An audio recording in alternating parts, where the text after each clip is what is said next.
A sudden surge in Israeli airstrikes has once again pushed the Middle East toward the edge. But this time, the flashpoint isn't Gaza, it's Syria. In the province of Suweida, unrest has triggered a military chain reaction involving both Syria and the Israeli Air Force. The escalation began with a kidnapping.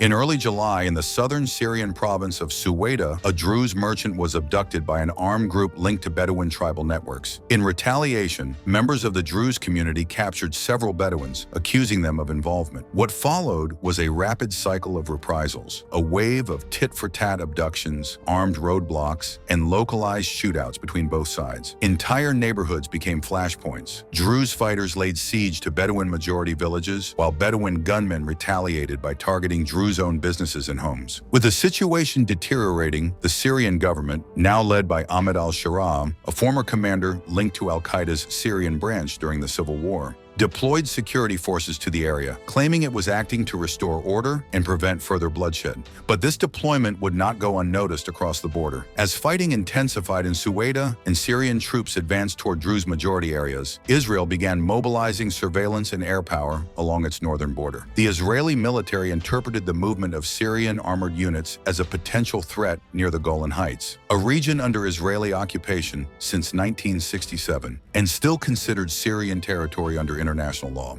And within days, Israel would shift from observation to direct action. On July 13th, Israeli jets conducted airstrikes targeting military convoys inside Syria, claiming they were intended to halt the advance toward Suweida. The strikes reportedly destroyed several armored vehicles en route to the city, though casualty numbers remain unconfirmed. While Israel did not officially declare its objectives, government officials cited concern for the safety of the Druze population and the potential destabilization of the border area. But these strikes are just the latest in a long pattern, one with deep political and military roots. This was not the first time Israel launched air raids on Syrian territory. Over the past decade, hundreds of Israeli strikes have hit various targets across Syria, often without official acknowledgement. While some have been aimed at Iranian-linked forces or Hezbollah infrastructure, many others have struck Syrian military assets, airports, and infrastructure unrelated to those groups. These actions have drawn repeated condemnation from Damascus, which accuses Israel of violating Syrian sovereignty and international law. The Syrian government denounced the Israeli actions, calling them a deliberate attempt to destabilize the country during a fragile security transition. State media reported that the strikes killed several soldiers and wounded civilians, though independent verification remains limited. Damascus also warned that continued aggression could trigger a broader conflict in the region. Israel, however, wasn't backing down. Despite growing international concern, Israeli operations continued. On July 16th, Israeli warplanes carried out a major strike in Damascus, targeting a section of the Syrian Ministry of Defense. Satellite imagery showed significant damage to the building, and Syrian officials later confirmed the attack, calling it an act of war. But even amid destruction, diplomacy found a narrow opening. In the aftermath of the Damascus strike,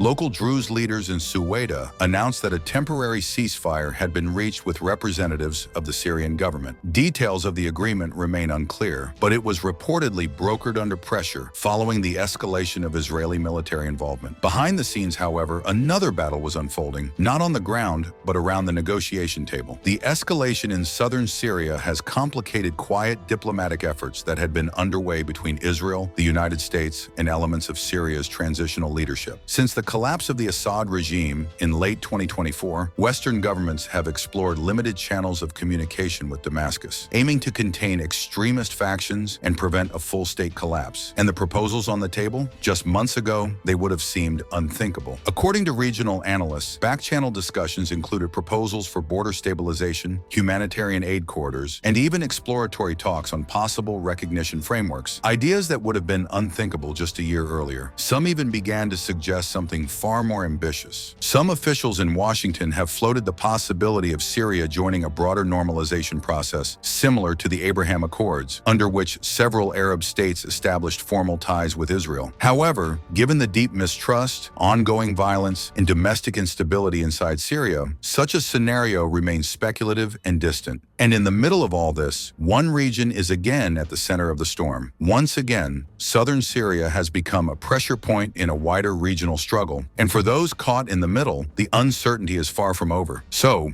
will this calm hold, or is it simply the pause before a greater storm? Please leave a like and consider subscribing.